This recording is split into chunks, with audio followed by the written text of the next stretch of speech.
The fourth phase of the development of the God image is tribal monotheism.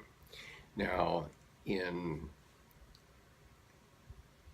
ancient Greece, you remember that there were many groups that got together as, in effect, as tribes and fought one another. This is typical of the Trojan War, where Helen was stolen from the Greeks, and the Trojan War was the result, with rival gangs fighting back and forth over Helen. In tribal monotheism, the god is the tribal chieftain, and we still have that in the gangs of Los Angeles, the gangs of New York, and so on.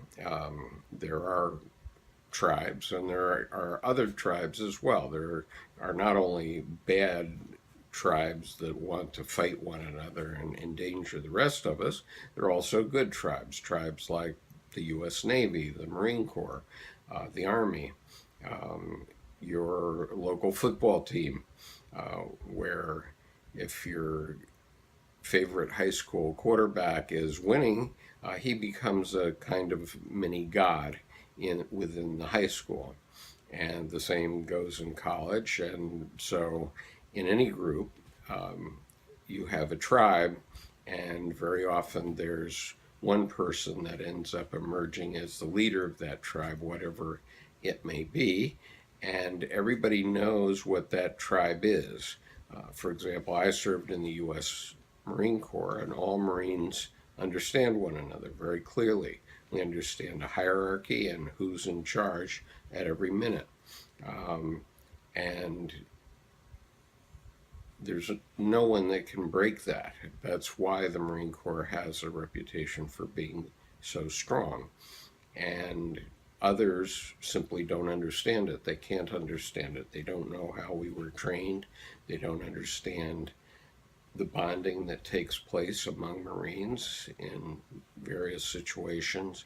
And all of those events contribute to this tribal monotheism. If you look at the NFL or the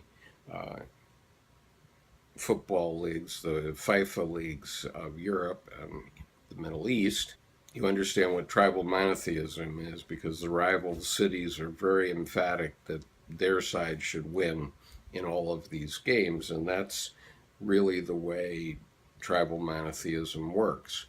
In effect, the members of those tribes do worship one thing, like Manchester United or the New York Giants. Whatever it is, the fans of that organization are worshiping in the form of paying their season tickets to go see their favorite tribe fight.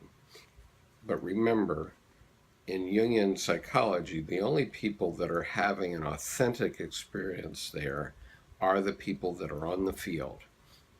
They're having an authentic experience. They're actually suffering a defeat. The rest of us, when we go to a game and we watch it, we're having a vicarious experience, which isn't really testing us personally. If you want to have an authentic life, you're going to have to go out and be tested yourself, and that's a requirement.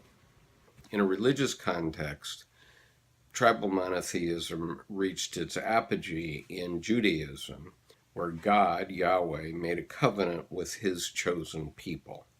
And that's an example of tribal monotheism. Obviously, that example influences all of the major Abrahamic religions today, including Christianity, because Judaism was a precursor of Christianity, but it was also a precursor of Islam. And so many of the early books of the Old Testament are still worshipped in Islam. And all three major Abrahamic religions all point back to Abraham and the stories around Genesis. Indeed, when you see people bowing to the center of Mecca 5 times a day in the Muslim world, what they're bowing to is a well that was given to Hagar by God. When she was lost in the desert, she looked and looked for water. She ran back and forth.